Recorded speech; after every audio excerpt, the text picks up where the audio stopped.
sekarang di BUMN, di Badan Usaha Milik Negara, itu semua BUMN wajib menerapkan framework COVID 2019.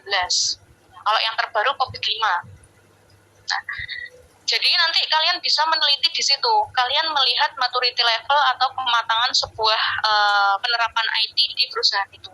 Nah, itu harus melakukan penelitian secara kualitatif dan kuantitatif. Maksudnya apa?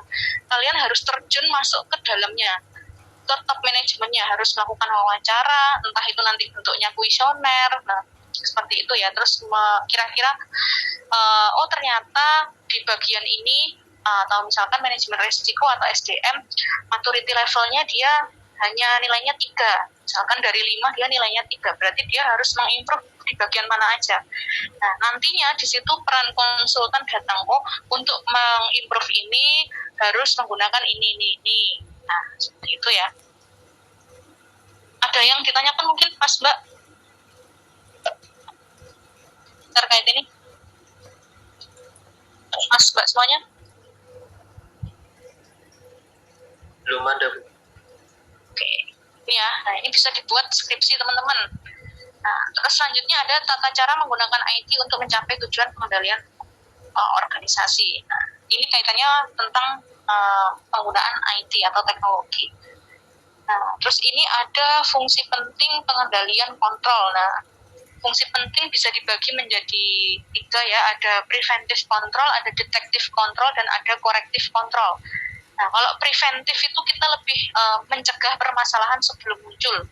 Nah, contoh, kita bisa memperkerjakan orang yang memenuhi syarat dan sesuai bidangnya. Agar apa? Agar nantinya sesuai ya, kayak tadi yang aset, kita harus merekrut yang ahli di bidang aset atau manajemen, kira-kira bagaimana akuntansi. Sebelum mencegah permasalahan ya, oh nanti kalau SDM-nya nggak paham tentang aset, berarti ada muncul permasalahan baru. Jadi kita lebih ke mencegah sebelum permasalahan terjadi. Nah, terus ada detective control. Nah, ini menemukan masalah yang tidak dicegah. Maksudnya melakukan pemeriksaan duplikat perhitungan laporan keuangan. Ini ya. Ini contohnya detective control. Lalu ada corrective control. Ini mengidentifikasi dan memperbaiki masalah dari kesalahan yang sudah terjadi. Kalau korektif ini kita sudah melakukan kesalahan, tetapi kita bisa mengidentifikasi lagi dan memperbaiki lagi. Nah, terus untuk kategori pengendalian internal ini ada 2, ada general control dan application control prevent. Nah, kalau general, dia memastikan lingkungan kontrol organisasi stabil. Contoh, infrastruktur IT, pengembangan aplikasi perusahaan. Ini secara umum ya. Nah, lalu ada application control prevent atau mencegah, mendeteksi, dan memperbaiki kesalahan transaksi dan penipuan dalam aplikasi. Nah, contohnya akurasi, validitas, otorisasi data, gitu. Jadi lebih ke validitasnya ya, kalau application control prevent ini ya.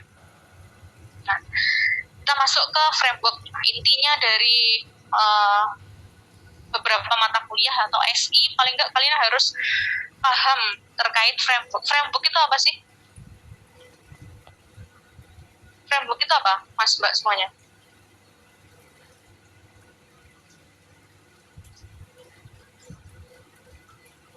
Framework, ada yang tahu?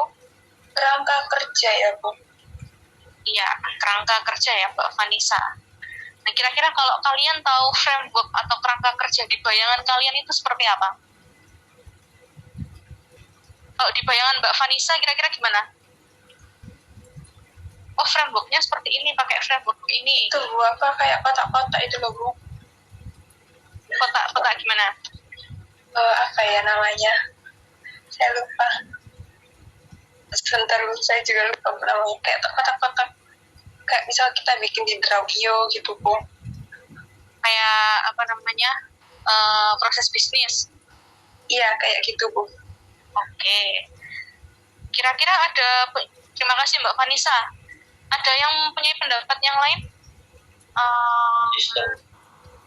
Siapa? Mas Adam. Sistem. Jangan lupa sebutkan nama dan email. Tadi Mbak Vanessa, Mas. sistem. Kira-kira sistem itu seperti apa, Mas Adam? Kayak sistem operasi gitu loh Bu, kayak Windows, kayak Linux, macOS, kayak gitu. Oke. Berarti kalau kalian membayangkan framework itu sistem operasi. Lebih ke apa ya? Spesifikasi sistem operasinya gitu loh Bu.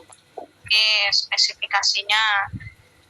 Oke, ada lagi yang punya pendapat? Ini Mas yang raise hand, boleh silakan.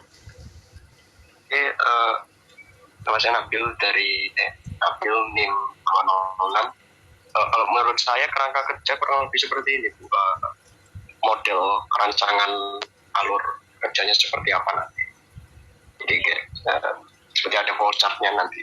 Oke, gunanya untuk apa Mas kira-kira? Supaya nanti lebih terstruktur untuk kerja nanti kinerjanya, supaya lebih termanajemen. Terima kasih Mas Nabil ya. Ya. Jadi benar sekali, jadi sebuah framework itu kerangka kerja, benar kerangka kerja. Nah contohnya kayak tadi COVID framework, isinya apa? Isinya memang kotak-kotak ya. Jadi framework ini isinya istilah lainnya adalah kerangka kerja.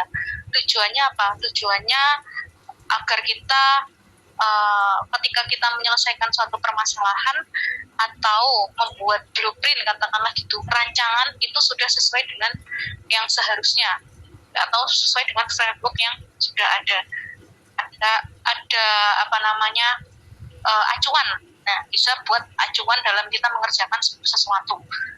Framework ini misalkan, nah saya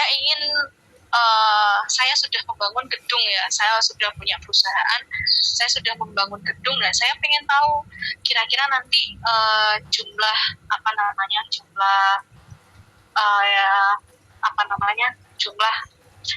jumlah jaringannya ada berapa, terdistribusi di mana. Sebentar ya,